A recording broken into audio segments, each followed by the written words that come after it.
This episode of Savage Sessions is brought to you and produced by Radio Salad Studios.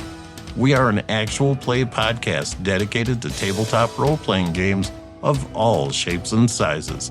So strap in, grab your dice, and let the epic journey begin. And without further ado, on with the show.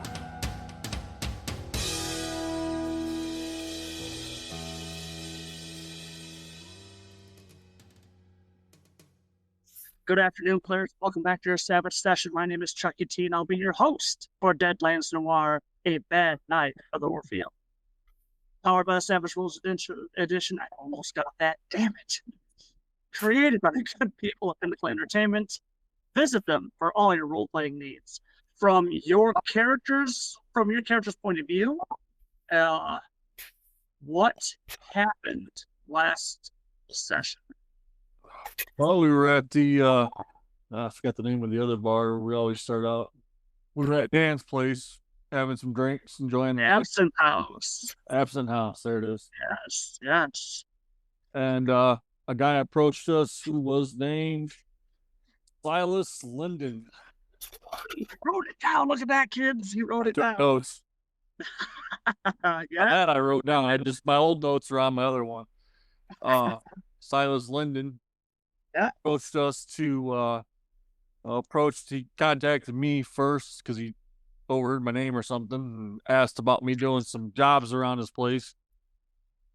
Mm-hmm. The more we talked, the more he got excited, it seemed like, because he found out I could do some more than what I could start with or what you assumed. So after talking and some things, found out there was a PI sniffing around. A red chowder. Yes, red chowder. And after we chased him off and got rid of him. Put that up. We agreed to meet up at his place. I believe it was the Orpheum. Yeah. It started with an O or something along that line. Yes, Orpheum. Yeah. And as we were getting there that day, something happened with one of the workers who seemed to just spontaneously combust. Here we go. Yeah. Good job. All right. Good job. Let's say keep track at home. Go ahead, give yourself another penny. Excellent work. I love that. Mr. Morris, go ahead and and you're running Leroy. Yep. I'll come back to you, Greg, just remind everyone what the professor looks like. But first, we're going to let Everett give Leroy's previously on. From what I remember, because I was an idiot and didn't take notes, but full disclosure. So anyway, from what I remember, Leroy's attention was being pulled to work with, I believe it was at Silas Joker, at the Orpheum. Yeah. They were trying to get Miss Rose and the band over there in order to gain a little bit more attention. Yeah. And so that was our main attempt or main storyline that I remember. Yeah. It was a good hook. It was a good hook. No, it was a great hook because of the fact that, as Leroy is a musician, I'm pretty much in that mind frame, which is great. And so, that's really where my attention was drawn, was more gigs. Yeah. So that's right. And the Absent House is nice. It's been bringing in some good money, but that's only, Friday, Saturday, and I think Sundays.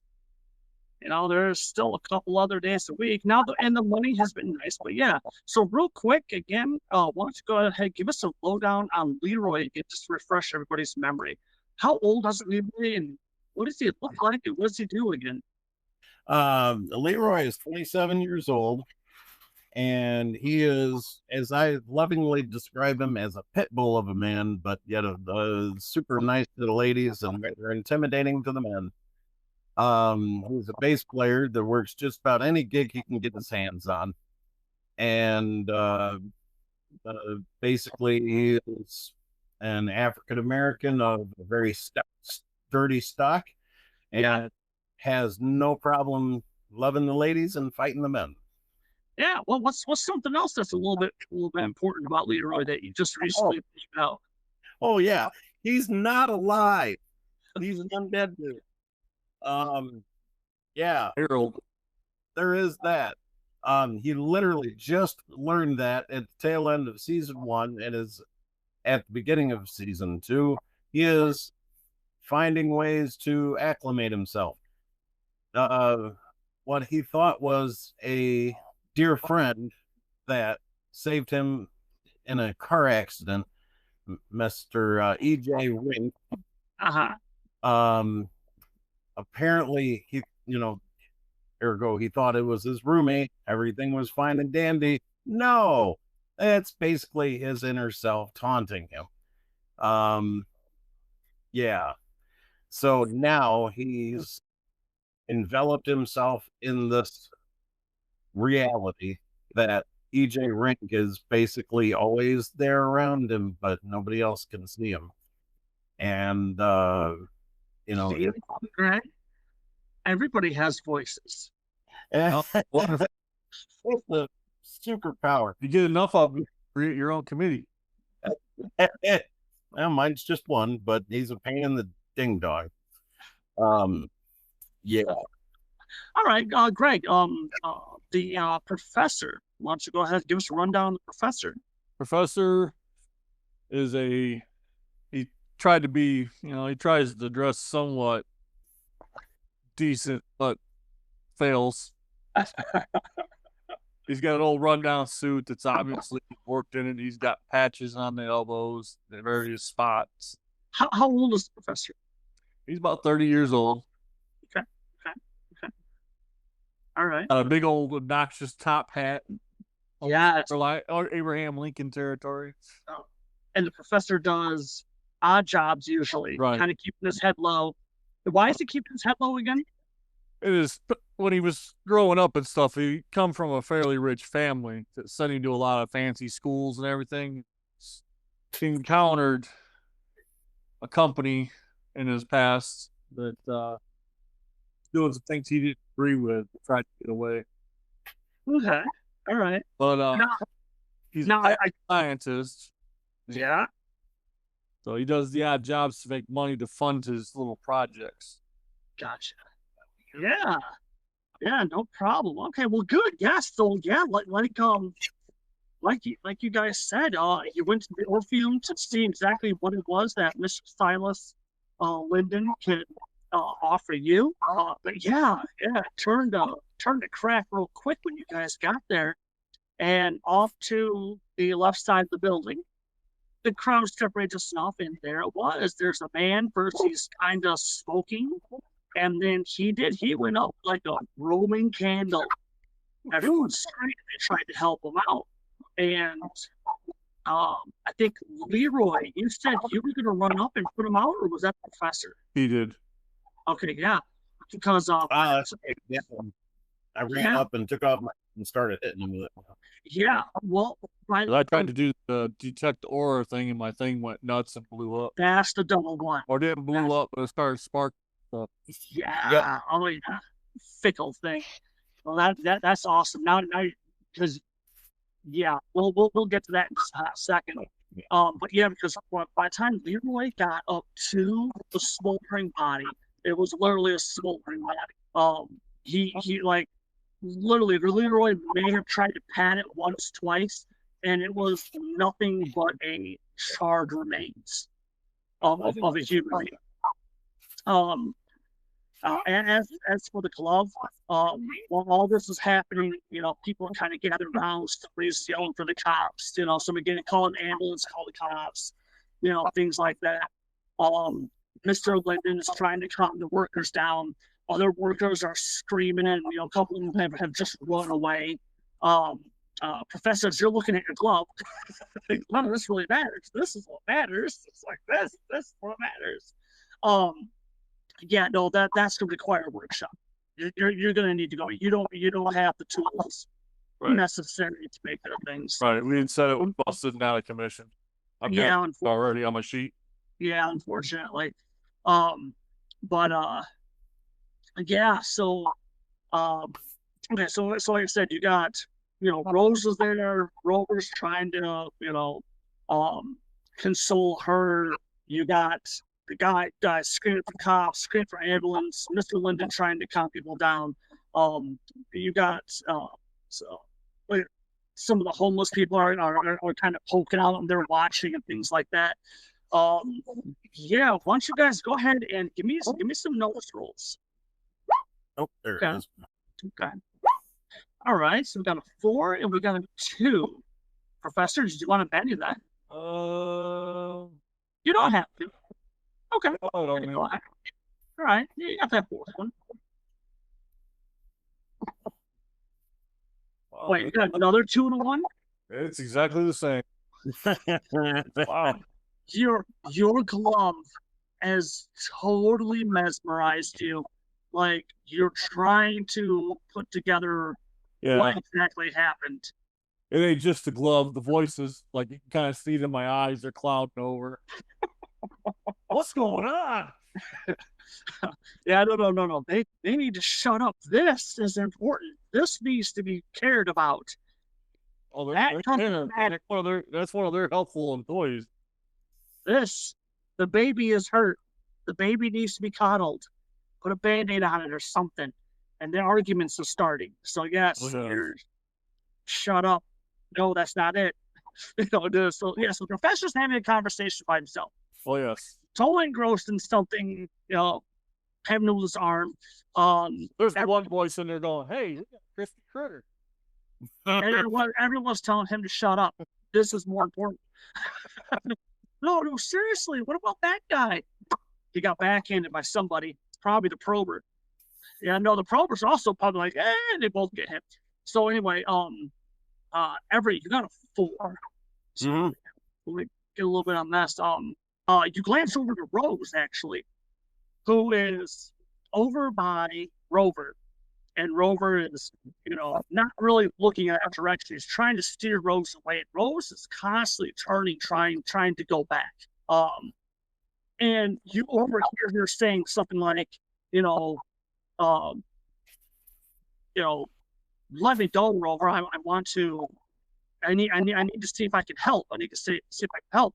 And Rover saying something along the lines of, this isn't a lady's place. Let the men handle this. Okay, so you got all that stuff going on, and the professor right now is a little preoccupied. So Leroy, you have the stage. Right. So now, Leroy's mind is, what do we do with the dead guy? Let's find a way to call the authorities and get him squared away, and just if we can explain this off as like a workplace accident, get him out of the way. But my primary focus is making sure Miss Rose doesn't go bonkers, and keep her calm and out of the way. Okay, how are you going to go about doing it? That's a very good question. So I'm going to tell one of the employees to call the authorities, get an ambulance or something, police, whatever, and get them squared away. So I'm basically delegating them to handle the dead body. While they like, yes and no, so not a problem, sir. And then at that point I'm gonna go to Rose and kind of how you doing? Are you home? Are you happy? Or are you worked up? What how are you feeling? Let's steer her away from the situation. Once he gets done looking at this, what do you want the professor to be doing? Basically, once he finally just realizes that he's not gonna be able to do anything with his glove until he gets back to the shop, he just basically takes it off and puts it into his backpack, into a nice little pocket inside there to store it. Gotcha. So he's only got just the one glove with all the good stuff. He had to leave that one for works. Blow stuff up, so. I get that. Okay. Also, once he gets done with that, he takes out a little flask he always keeps with him. Takes a swig or two. Start calming the voices down before they get more rascally. Okay. Yeah, because you can see Leroy is over. I mean, Silas is trying to take charge, but he's just not as decisive as what's necessary for the situation. Yeah, the professor just kind of looks at Silas and says, "You might want to just let this." Well, so yeah, so as you take the swig, our first rodeo. Yeah, you can see us down there, and as you're kind of walking that direction, you see Leroy. Leroy's already talking to people, and by the time you get about maybe 5-6 feet away from Leroy, one guy goes into the building, and he's gone in with Silas. Silas says, because he asks, "Well, where's the phone?" And Silas is like, "Oh, it's this way." The other two guys have gone, and there are some tarps nearby, and they're going to get tarps, and they're going to get them covered up. No sense people seeing this. And Leroy, I mean, he acknowledges you're there, but he immediately, once this is done, he sees people are moving, he turns, and he starts to go towards Rose. So I need Everett. Can you tell me what exactly has been Leroy's exposure to Rover? Has it been a lot, a little? What are we talking about here? Because Rover may be making a mistake here in a second. He's aware of him. Not really great friends. Just what's that? Yeah, no. He might be making a mistake here in a second. So I'm just curious. So it's just been like brief introductions. Yeah, I mean, they're what do you call it? Oh gosh, what's the fancy word I'm looking for? Associates. Oh, okay. Acquaintance. Acquaintance. Yeah. Okay. Exactly. All right. Yeah. So he really doesn't know you.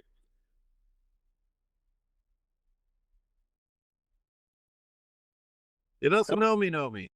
The professor likes where this is heading. Yeah, because Leroy and Leroy, you can tell Leroy really doesn't give a shit about Rover at all. And Rover, because he is the exact opposite of Leroy. So when he sees Leroy coming up, right off the bat, the first thing he does is he clutches on to Rose a little bit more than what he should, almost like a possession. And he turns her away from the two of you, and he puts his hand out. And he makes direct eye contact with Leroy, and he scowls at him and says, "I got this." Because Leroy's badass. Yeah, well, that was Rover saying that to Leroy.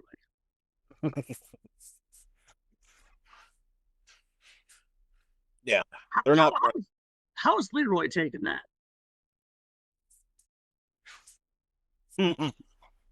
Not good. Not good. It's. I'm sorry. What was that?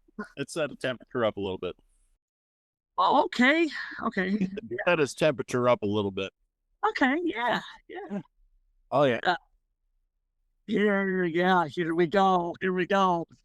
There we go. You can already see the committee. They got their chairs. They got the popcorn. One of them's handing it out. Checking me. Can everybody see? Everybody got good seats? All right. Time for the Leroy show. So they're walking over a little bit. Good view. Oh yeah, I got the stogie out. Clip off the end, bite off the other end, get it lit, watch. Anybody bring the Twizzlers? Oh yeah. So what is Leroy saying to Rover? So basically, Grover is like, taking Rose away from him. Am I understanding that right? Yeah, and Rose wants him to let go. Rose wants Rover to let go, and Okay. he's trying to walk her away. And this is where Leroy turns around, right, kind of basically rotates himself right in front of the path that they're taking. Okay. And, you know, he looked at Rose and just for a bit of a nod. Where are you going? Looking right at Grover. I mean, you know, and again, when you like decline in front of them and you stop them, you know, he kind of tries to puff up his chest a little bit, and he kind of gets, he's holding on to Rose, and he kind of pulls her back a little bit, puts down, excuse us, I'm taking Miss Rose, excuse me, Miss LaGrange, to the car. She doesn't need to see this. She's a woman after all. You understand this, don't you, brother? You're not my brother. Oh, okay. Yeah. And this, you know, he's trying to remain calm because the lady's present. Give me a spirit roll. To him, Miss Rose is like the world. Yeah, give me a spirit roll. Your spirit is pretty high, so I'm not too worried about this right now. Well, it's true. I gotta find it. Yeah, well, we've already established that you manage through your night terrors. Oh yeah. You're calm. You're collected. Yeah, I'm just, you know, this is not the time or the place. Miss Rose and I were, you know, getting away from the scene. The last thing we need is you interrupting, ma'am. Oh. She kind of looks at you like, I'm sorry, interrupting, and Rose, she kind of, you know, pivots around and she puts her hand on his chest, you know, and she looks up at Rover and says, Rover, this wouldn't be the first dead body. If there's something I can do over there, my mama taught me a little bit of nursing. I've helped out with my brothers and sisters. If something I can do. Well, no, Rose, it's a dead body. There might be some people I can help calm down. So we need to go over there and we need to help. This is what we need to do. Now, if you want to wait by the car, well, now, of course, now Rover's kind of trickles at that. Like, why do I have to wait by the car? You know, that kind of look. Otherwise, we're going to go over there and we're going to help these people. So come along and help us help these people. You know, she stands, Rose is already turned and she's already walking, you know, over towards, you know, that body. What are the two of you doing? I think at this point, I think Leroy is going to just kind of keep one eye on her and one eye on it. Okay, all right. Oh, the committee, literally, that's what the committee does. They're watching all the edge of the seat, and then, oh. Yeah, pretty much. That was anticlimactic. Oh. All right. Hand back our buckets in. Yeah. just moving along. There's complaining, and there's and of course there's the one voice. I think he did the right thing. Popcorn's being thrown on that voice. Now we need something. Oh. Professor's still kind of trailing behind a little bit. He just kind of keeps an eye on things. Okay. Watch Rover. Because they're just talking about Rover that don't sit right with him. No, you don't say. Yeah. As you guys, oh, you sprayed the cat. That is awesome. Yeah, as you guys come up, the two guys are sitting there and they're just kind of, you know, they when they see you guys coming up, they have the body now covered with a thick canvas tarp that was covering up some boxes that were stacked against the wall of the building. And they explain that they're waiting for the ambulance and the police to show up. Rose, you know, immediately she kneels down and she starts to pull up the tarp. You know, Rover is already starting to object. Do either of you two join in? Like, do you want to stop her? Is it okay? Like, what are you guys doing? Yeah, if she feels comfortable, you know, trying to do anything medical, which is pointless because he's basically a crispy critter, you know, go for it. But you know, I'm not going to hold her back, but on the flip side, I'm going to keep an eye on dude, making sure he doesn't make things worse. You know, Great. he's my focus, and that's not really her. Gotcha. Great. Hey, since you're so focused on him, why don't you go ahead and now Rover right now is just an extra. He got a spirit of a D6, and Rose has the spirit of a D6, but she is a wild card. She's like you guys. So Greg, why don't you go ahead and roll me 2d6 for Miss Rose, and Everett, go ahead and roll me a d6 for Rover. As she kind of looks up, gives Rover a glance. What the professor takes a stogie out, tells him to just stop. Because we got a 5 and a 4. Okay. Well, the 5 is enough. I was going to put a -1 penalty just because it is a bird body. And I don't give a shit that is disturbing. So, but that 5 is going to become a 4. So that's 4 is more than enough. She's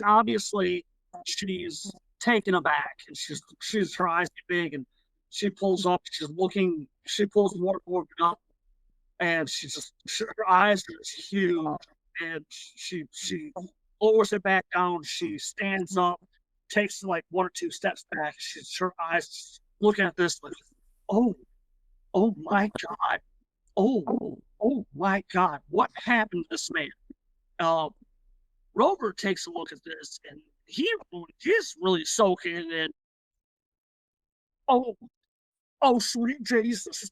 And he turns around, he goes to the building, and he walks a good, 10 feet away, and he just starts puking all over the place.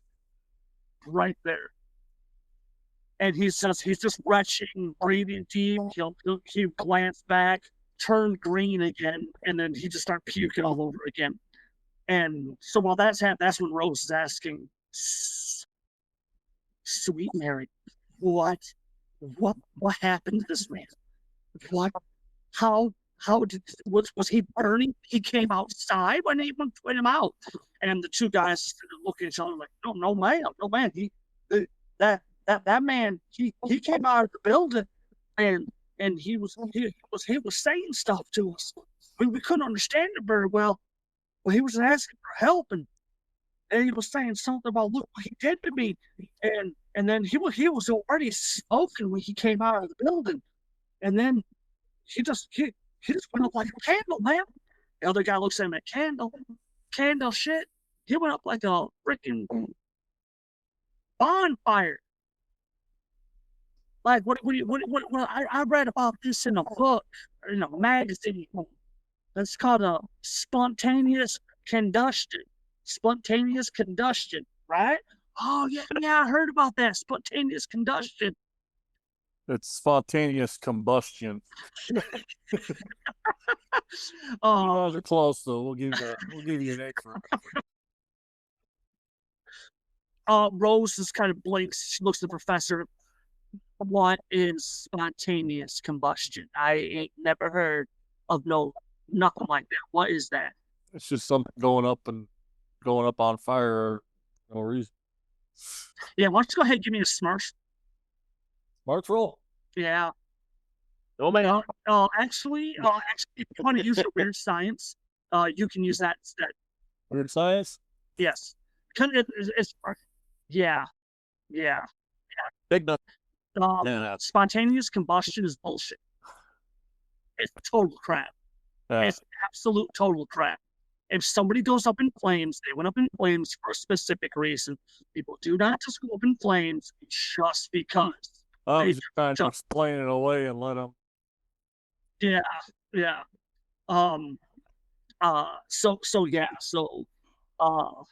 So the two guys are there. All right. So I'm gonna go ahead and Rover comes over after. Well, okay. Actually, before he comes over, I'm gonna go ahead and I'm gonna give you guys the stage for a little bit. So you got the 2 workers, Rose, the dead body, and the 2 of you. What do you guys want to do? Professor wants to poke at the body and see if he can see anything. Okay. Oh well. Okay. Jesus Christ. Okay. Okay, so we're gonna This hold on. is where Yeah, go ahead, Everett.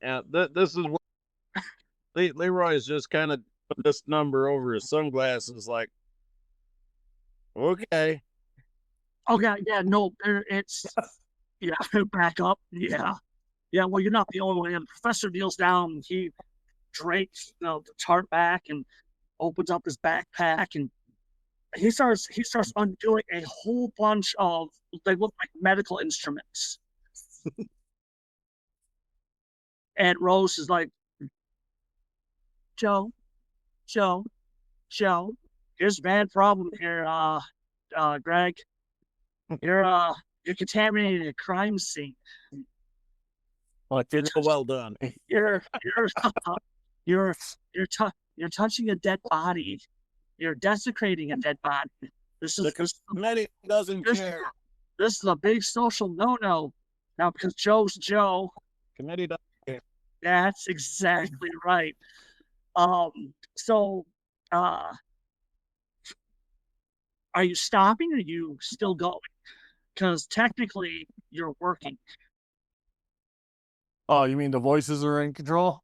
Oh, they're trying to. They're really working it up. Yeah. I kind of look up at Rose, one eye's glassed over. It's kind of, please? Laugh. Please.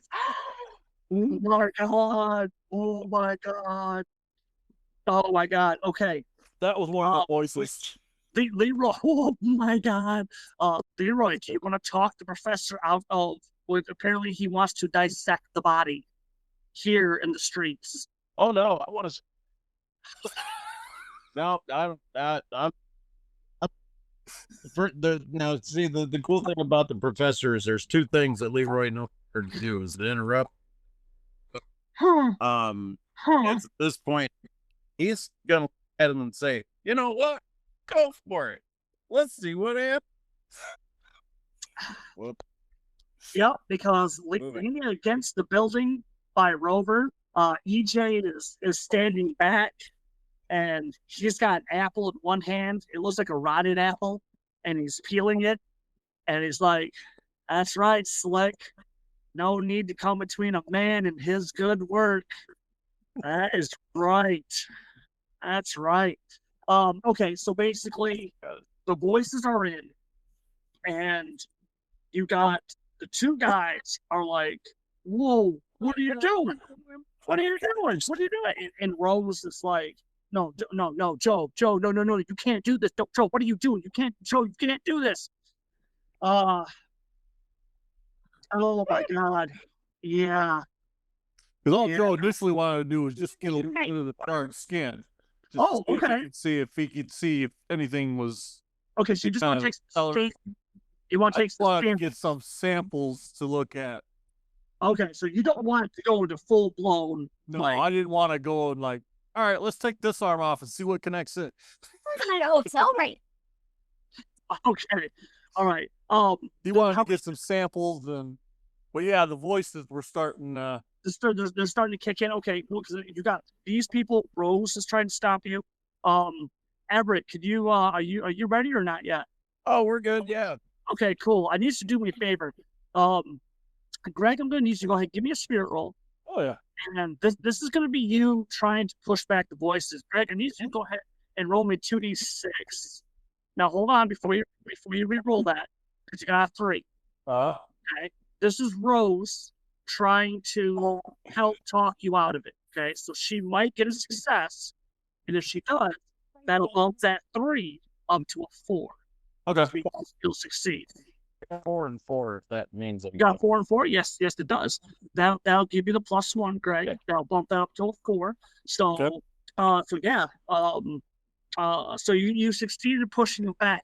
What does that look like?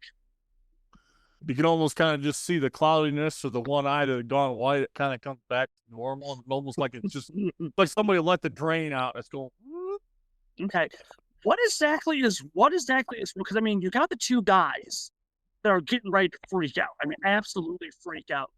Because this crazy white dude is sitting down with looks like a bunch of scientific instruments. He just reaches over and he grabs a vial, takes the cork out, and then just kind of takes out a small little scalpel, Uh-huh. scrapes lightly again, and lets the flakes fall into the vial.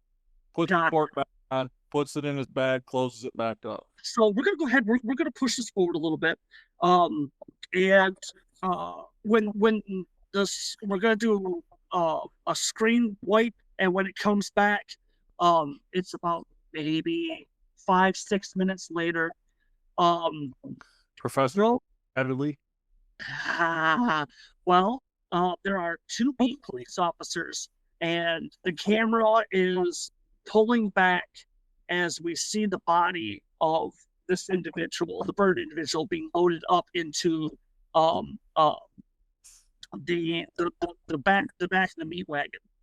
Because again, there's really no point. I mean, I don't know. Would an ambulance back then just take the corpse to the local morgue, or gonna be in a hospital anyway, I think they right? just called it a meat wagon, pretty much. Okay, all right. So the ambulance, the meat wagon. Okay, all right. Our 2 plainclothes detectives that have that are currently have everyone in front of the Orpheum. There is a photographer in the alleyway taking pictures. They've interviewed what workers are still there. And you guys aren't very far from where they're interviewing Lyndon, Silas, and the police officers are also interviewing you guys. And it was basically, okay, what happened? And so what are you guys telling the cops?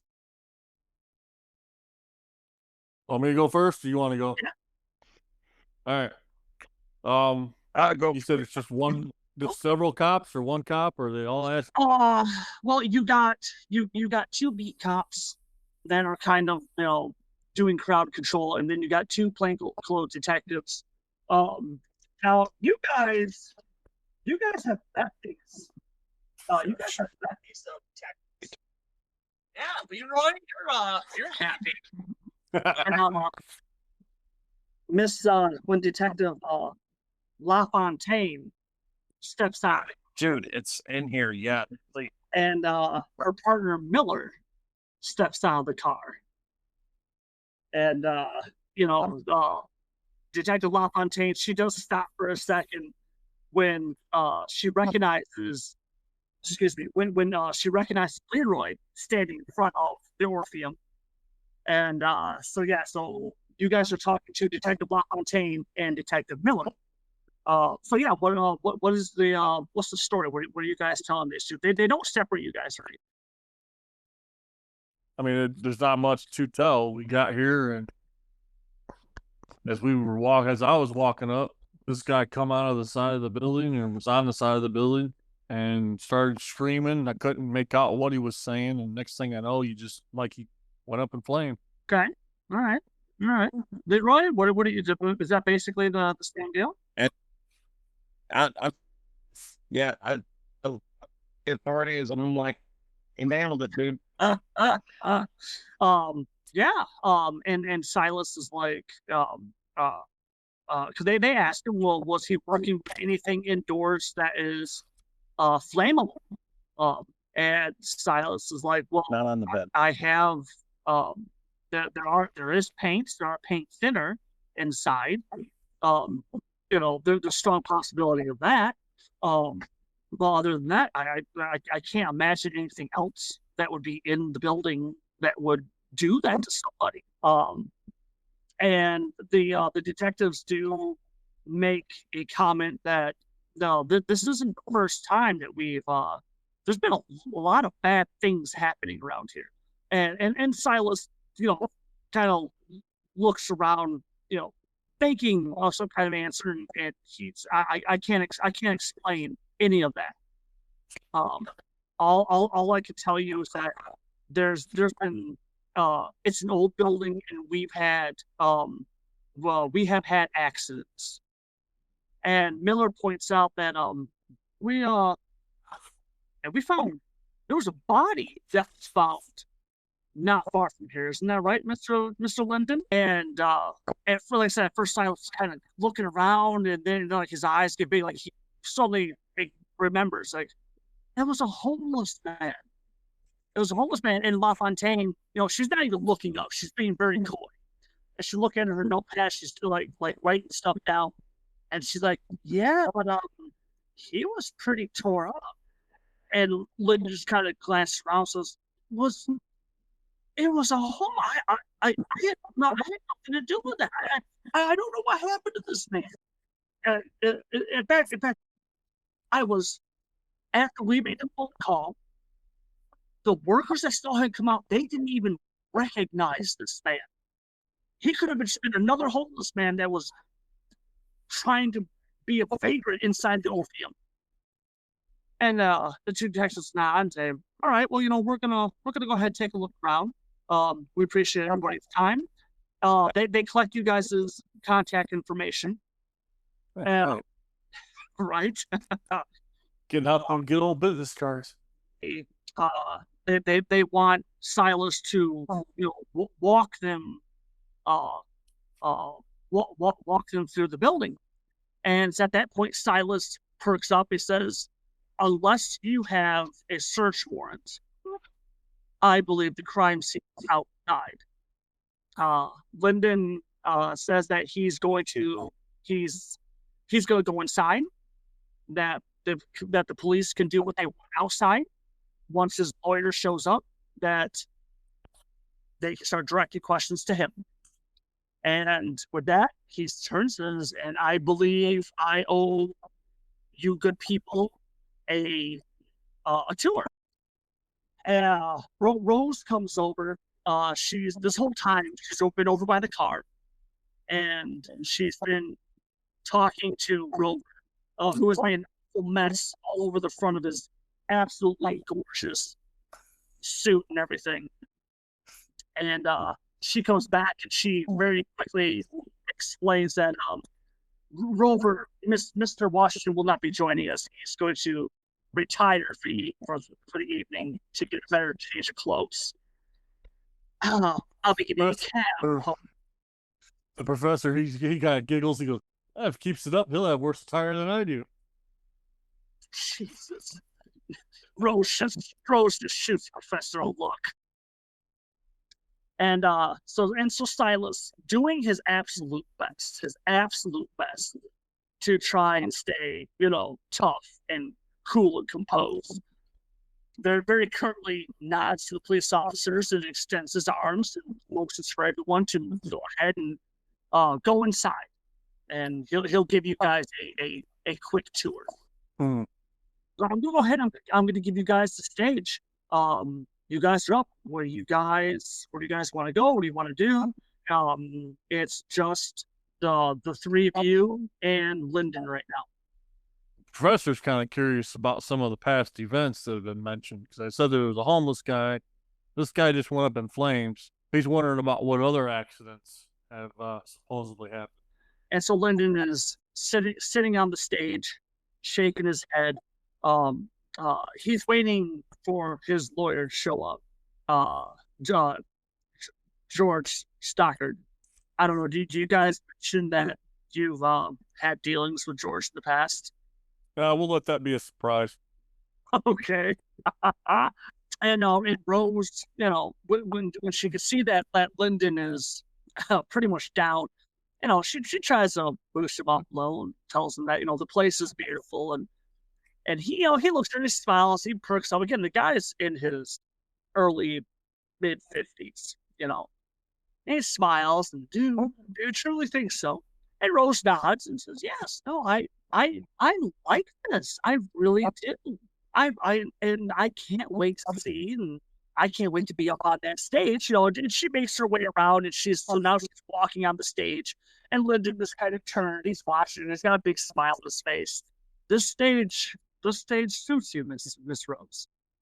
Why, thank you. And she gives a curtsy, and she comes back around, and she sits down next to Lyndon, and he smiles. He looks at the three of you, and tells you that when I was a child, and this was a functioning theater, I used to sneak in here. My father was a tailor, so we weren't very well off. Every now and then he would come here and he would work on costumes and things like that. Not full time, just every now and then. Oh, so I would get opportunities to watch shows. Not all of them. I love this place so much. And then a little bit before the Great War, it was closed down, and then they turned it into a dreadful slaughterhouse. It broke my heart. It really did. I went through most of the local theater scene here in New Orleans, and I did a small bit of traveling here and there, and I always came back. And so when I found that the place was no longer a slaughterhouse, it was empty, I just knew I had to do something. Bring her back to her glory days. I don't know where it went wrong. I really don't. Everything was going so well. And now I have burned bodies. I don't know what I'm going to do. I really don't. We're so far behind now. I don't know if I'm going to get good investors. Who's going to want to invest in a place? People are dying all over the place. This crispy guy on the lawn here, is it the first one? Oh, a burning body? Yeah. Is that the first one, or first burnt body. what about other accidents? Oh, the last several weeks have been plagued. Well, I mean, it is a construction place. There's a lot of remodeling, so we there's accidents here and there, but never a burnt body. What were some of the other accidents? Are we talking like just nicks and cuts, or are we talking dismemberment? The only one I could think of was the basement. I don't remember the man's name, but I know that a man got hurt in the basement. Right. That's the only one inside here. Everything else has been, I don't know, a sprained ankle, the broken hand, a cut. Maybe someone has had to go to the hospital because of a bad cut or something like that. But never that. He points to the side doors, like never that. A burn of someone burning. You don't expect it's foul play or anything like that? Somebody else maybe trying to drive it down so you don't make your opening schedule?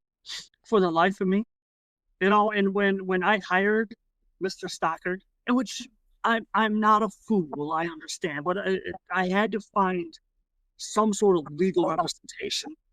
And I know Mr. Stockard's reputation, but I needed someone.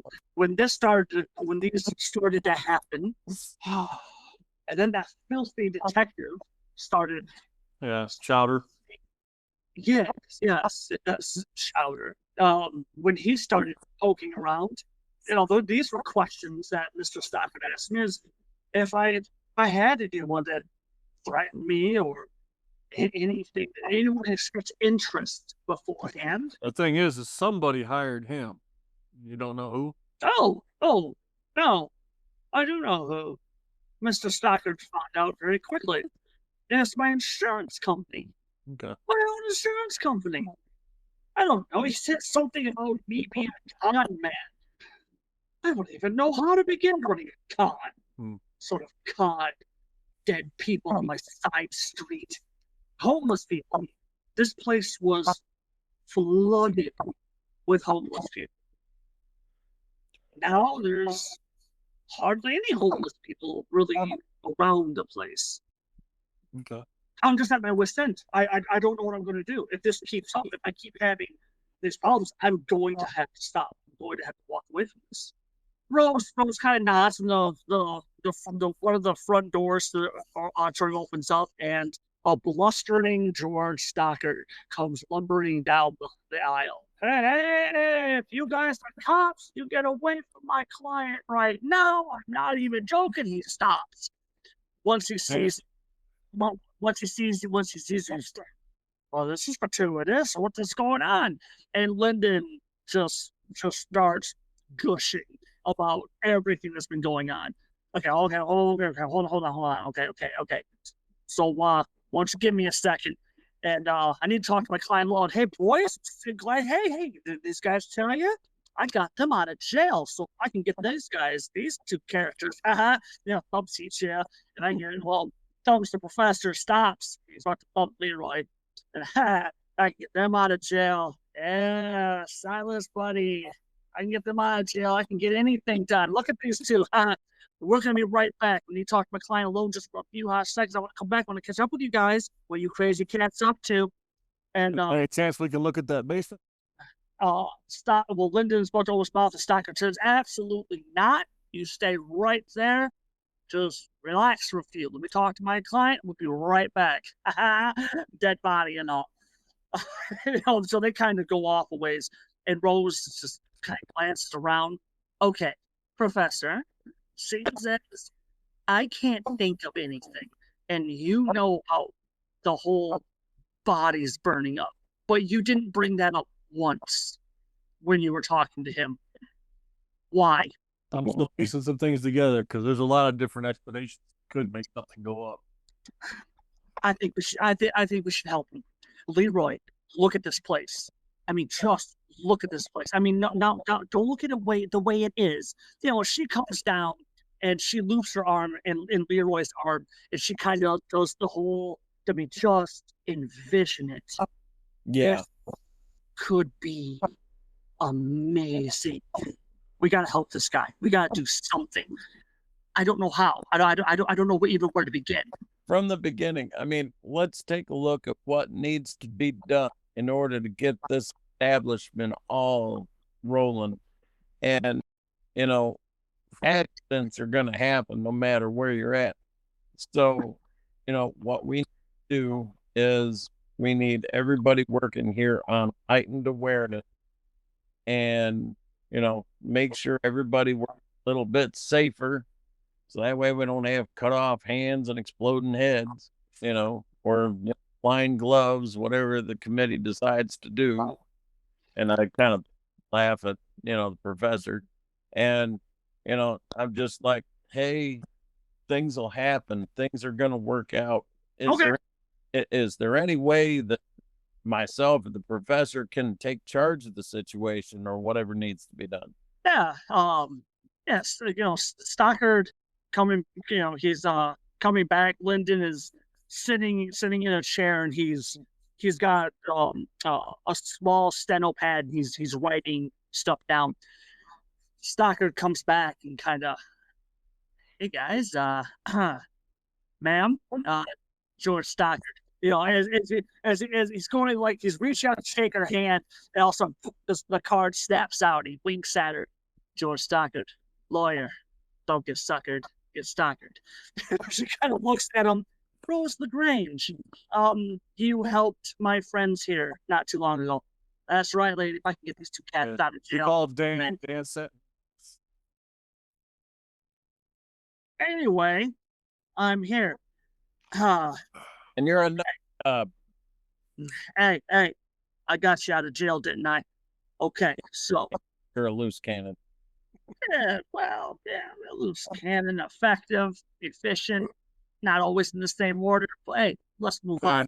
The professor, we all got our moments. See? Listen to the doctor. Excuse me, Professor. Okay. So before the cops come in here, because there really ain't a damn thing I can do in regards to that, burn body and all.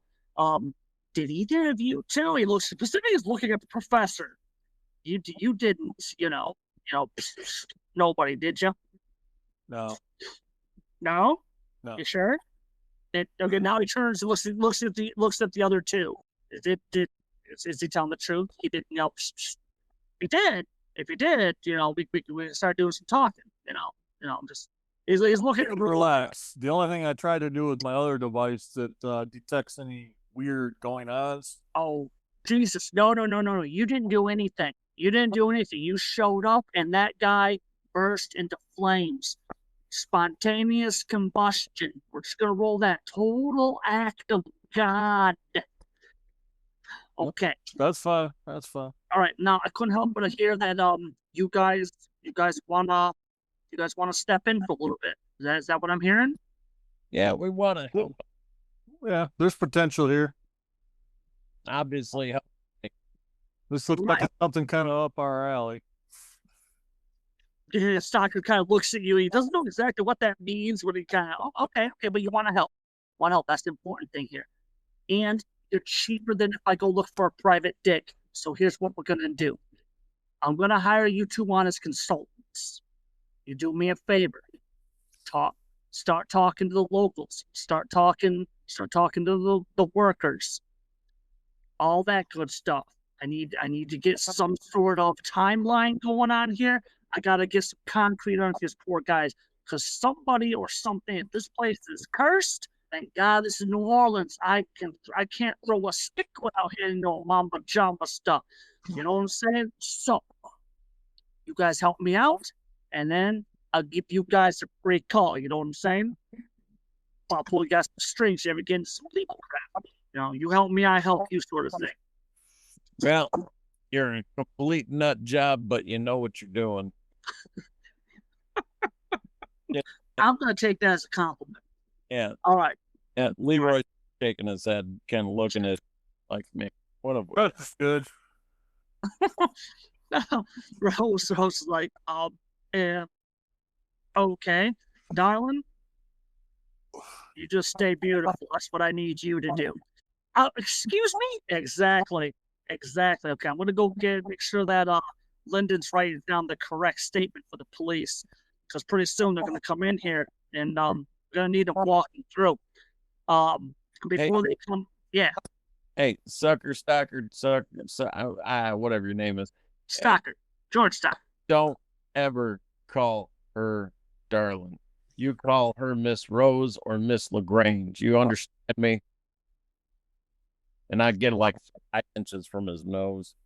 Rose is kind of, putting her hand up a little bit, and Stockard, like, because, even though you're not the tallest guy on the planet, but you're just built. And then he kind of looks at your shoulders, looks at you. My apologies, ma'am. My apologies, Miss Rose.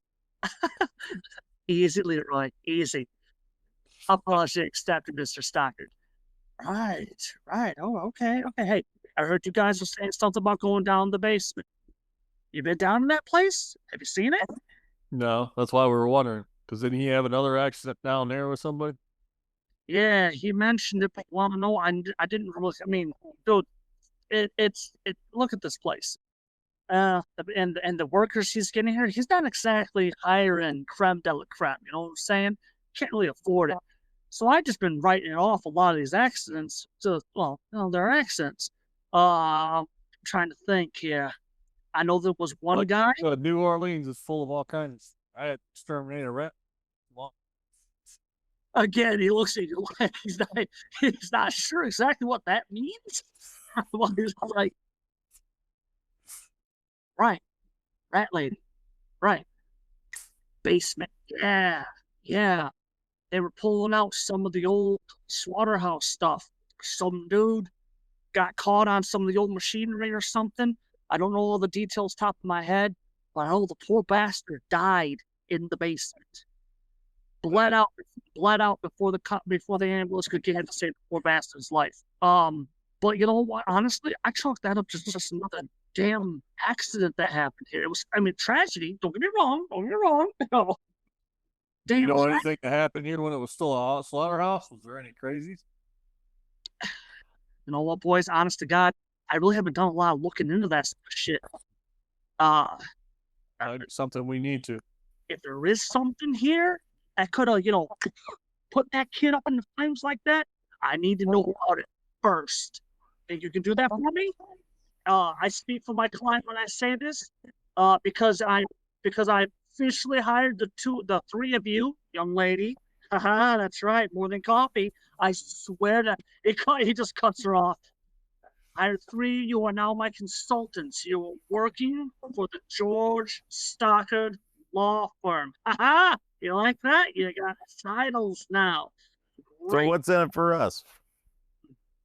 Me. That's right. Okay.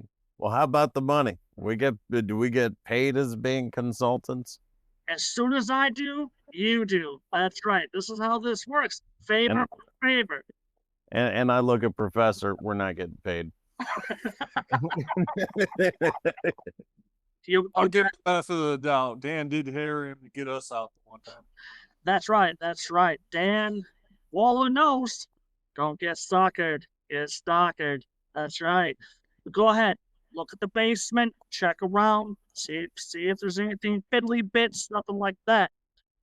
Talk to some of the employees. See if they can give me something. Give me something I can use to get a good timeline to protect my client, your friend, and possible patron for you, and you. See how this works? Excellent. You kids go. Keep me in the loop. I'm going to go talk to Lyndon. I'll check up with you guys later. Gonna be here. I've read his statement. It's not good. He's too much of a nice guy. I gotta go. With that, he goes back over to Lyndon, sits down. No, Silas. You can't tell them that. Here, look, watch this. I'm gonna scratch this out and tell you what to write. Okay, so while they're doing that, what are the three of you guys doing? I look at the professor and I'm like, yeah, my cousin had in Oakland. It worked once too. Yeah. Yeah. You know, and It's like, shall we go to the basement? You guys have some time. You guys have some time. What are you guys doing in the basement? The dark, smelly, moist basement. Professor's gonna be looking for some way to get some light. Maybe I thought about turning on my device really low, just so it just Okay. on, kind of judge it a little bit. Not trying to set it off, but just Yeah. No, I like that. I really like that. Let's do this. Let's do a weird science at a I'm gonna put a -2 on it. Okay, so right now the professor is dinking around with his gloves with the glove, and he sat down the stairs and he's fiddling around with it. Okay, so basically, okay, so you got 3. I'm not gonna waste another Benny. Okay. It was a good idea. And as you're looking, Yeah, I didn't want to accidentally set it off with the cops upstairs. yeah, either set it off or break it or work more than what it already is. But you thought you had all the pieces, but as you're going through it, unfortunately, you don't have all the necessary items to make it into a light source that you want it to be, or a good continuous light source. Okay, so Everett, while the professor is working on his glove, while he was doing that, what was Leroy doing? we're down in the basement. Oh yeah, you guys are. If you look at the map, if you pan back, this is where you're starting. Yeah, it's a whole bunch of mess. Oh, it is. You know, Leroy, I think he's just gonna kind of, see what's going on. I mean, he wants to probably snooping at this point than anything. How long do you guys want to spend down here snooping around? Man, like half an hour maybe, just kind of see the, what's going on behind all these boxes. They seem to be scattered. Oh yeah, it is a jumbled, terrible mess. Yeah, and yeah, Leroy just wants to see if there's maybe a hidden cause to all these accidents. That's really the biggest thing. He's trying to solve that issue. Yeah. No, that's no problem at all. Give me some notice rules because there's 2 of you, and you're only doing it for about a half an hour. Oh, nice. Oh, Leroy. Got yourself a good one there. Leroy's smart. We got a 9, and is that 5 yours? Yeah. Okay. Got a 5 and a 4. Okay, so we got the 5 and we got the 9. As you guys go through this absolute terrible maze, first of all, the one thing that I'm going to tell both of you right now, it's a good 10 minutes into you guys' this little jaunt, that you get the distinct impression that besides the three of you, there's at least one other person down here with you, following you guys around. Oh crap! Because it's honestly it's this loading bay, because there's light. There's a large shaft of light coming from that. But the loading elevator itself is lowered all the way down, and the mechanism is not working. And the two large metal doors that go up to the street, which actually goes by the front of the building itself. It's almost right by the main entrance. Those two large double doors, they were shut and they were padlocked on the outside. And this, like I said, this loading elevator, and it is as large as you see here. It is a good, was it 5, 10, 15, almost 20 foot in length, 9, 10 feet wide. But like I said, the mechanism to operate it is not working. And it doesn't look like it's worked in several years. Joe, I can tell you right now, just, well, shit, it doesn't take a layman to look at it. It's all rusted up. It hasn't been operated. So it was just honestly by luck, while you guys are down by the furnace, that you guys saw these really old boxes. Because a lot of stuff by the furnace is obviously there to be incinerated.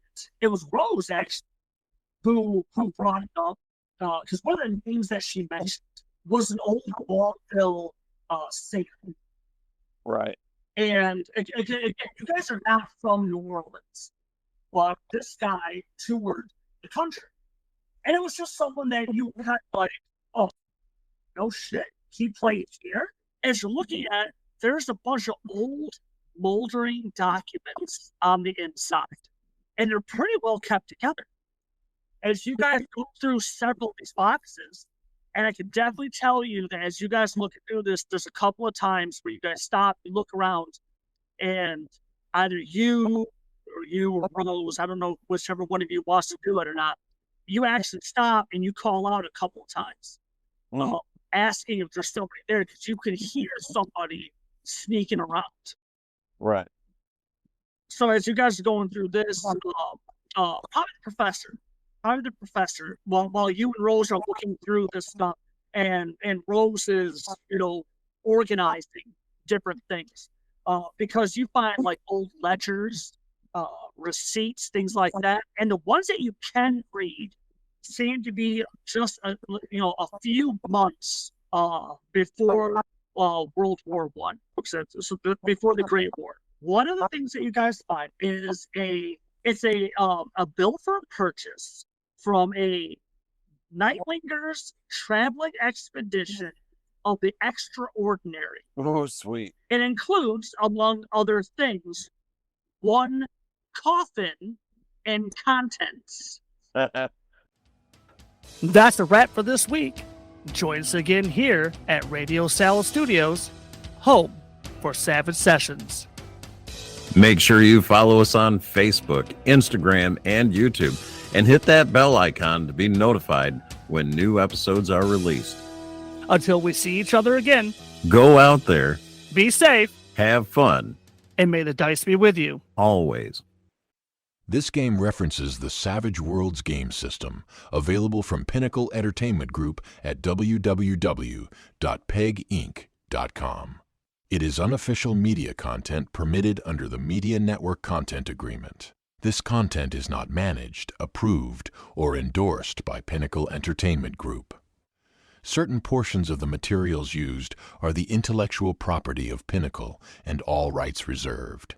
Savage Worlds, all related settings, and unique characters, locations, and characters, logos, and trademarks are copyrights of Pinnacle Entertainment Group.